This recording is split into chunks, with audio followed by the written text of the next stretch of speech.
Hello, dear students. Today again we'll read the same chapter, The Discovery of Moon, Part 3. Today we know all the important facts about the moon. ਅੱਜ ਅਸੀਂ ਚੰਦਰਮਾ ਦੇ ਬਾਰੇ ਵਿੱਚ ਸਾਰੇ ਮਹੱਤਵਪੂਰਨ ਤੱਥ ਜਾਣਦੇ ਹਾਂ।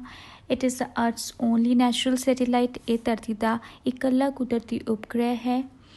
Compare to satellites of other planets, ਹੋਰ ਗ੍ਰਹਿਾਂ ਦੇ ਉਪਗ੍ਰਹਿਾਂ ਦੀ ਤੁਲਨਾ ਦੇ ਵਿੱਚ it is very large in relation to its parent planet.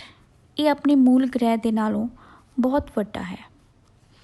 It is a quarter Earth's diameter measuring 3,476 kilometre. ਇਹ ਧਰਤੀ ਦੇ ਵਿਆਸ ਦਾ 1/4 ਹੈ ਜੋ 3,476 ਕਿਲੋਮੀਟਰ ਹੈ। Its distance from the Earth is 3,84,405 kilometre. ਇਸ ਦੀ ਧਰਤੀ ਤੋਂ ਦੂਰੀ 3,84,405 ਕਿਲੋਮੀਟਰ ਹੈ। It orbits the Earth once a month. ਇਹ ਮਹੀਨੇ ਵਿੱਚ ਇੱਕ ਵਾਰ ਧਰਤੀ ਦਾ ਚੱਕਰ ਕੱਟਦਾ ਹੈ। Keeping the same face turn towards the earth as it does ਸੋ। ਅਤੇ ਅਜਿਹਾ ਕਰਦੇ ਸਮੇਂ ਇਹ ਧਰਤੀ ਦੇ ਵੱਲ ਆਪਣਾ ਉਹੀ ਤਲ ਘੁਮਾਈ ਰੱਖਦਾ ਹੈ। ਇਟਸ ਸਰਫੇਸ ਇਜ਼ ਪਿਟਡ ਵਿਦ ਕ੍ਰੇਟਰਸ ਕਾਜ਼ਡ ਬਾਈ ਮੀਟੀਓਰਾਈਟਸ।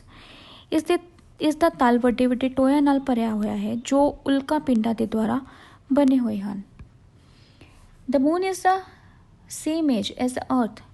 ਚੰਦਰਮਾ ਦੀ ਉਮਰ ਧਰਤੀ ਦੀ ਉਮਰ ਜਿੰਨੀ ਹੀ ਹੈ।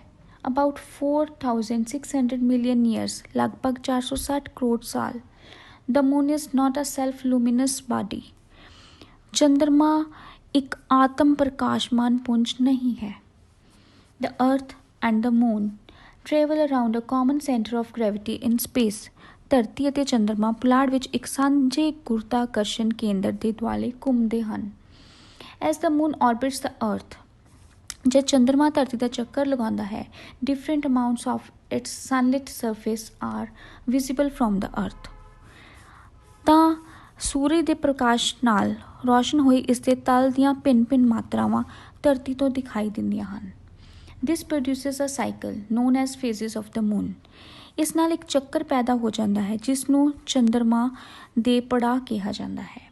We can see the full moon and no moon once in a month. ਅਸੀਂ ਪੂਰਾ ਚੰਦਰਮਾ ਅਤੇ ਸਿਫਰ ਚੰਦਰਮਾ ਮੀਨਸ ਨੋ ਮੂਨ ਮਹੀਨੇ ਵਿੱਚ ਇੱਕ ਵਾਰ ਦੇਖ ਸਕਦੇ ਹਾਂ। And for the rest of the days it appears in its phases. ਅਤੇ ਬਾਕੀ ਦਿਨਾਂ ਵਿੱਚ ਇਹ ਆਪਣੇ ਭਿੰਨ ਆਕਾਰਾਂ ਵਿੱਚ ਦਿਖਾਈ ਦਿੰਦਾ ਹੈ। The average daily delay in moonrise and moonset is about 50 minutes. ਚੰਦਰਮਾ ਦੇ ਚੜ੍ਹਨ ਅਤੇ ਛਿਪਣ ਵਿੱਚ ਹਰ ਰੋਜ਼ ਦੀ ਔਸਤਨ ਦੇਰੀ ਲਗਭਗ 50 ਮਿੰਟ ਦੀ ਹੁੰਦੀ ਹੈ। The moon is lacking in water and it has no atmosphere.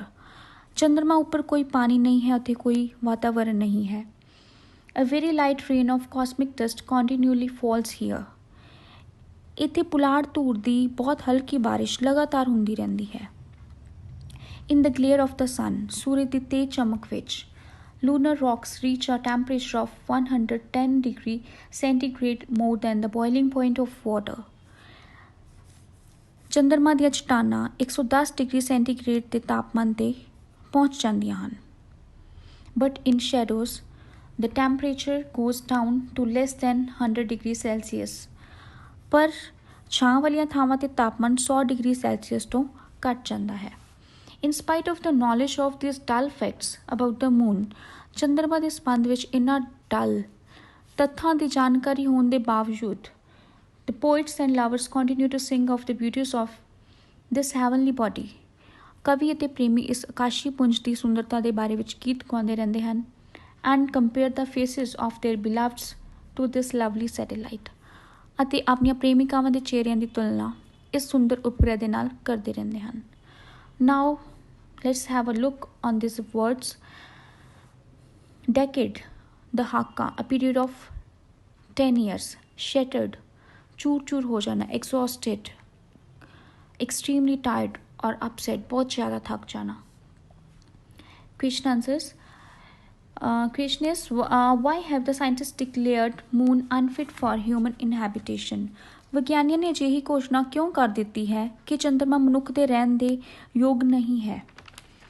The scientists have declared moon unfit for human inhabitation because it is absolutely desolate place which has no water and no air, क्योंकि एक बंजर जगह है जिथे कोई पानी ਅਤੇ हवा नहीं है.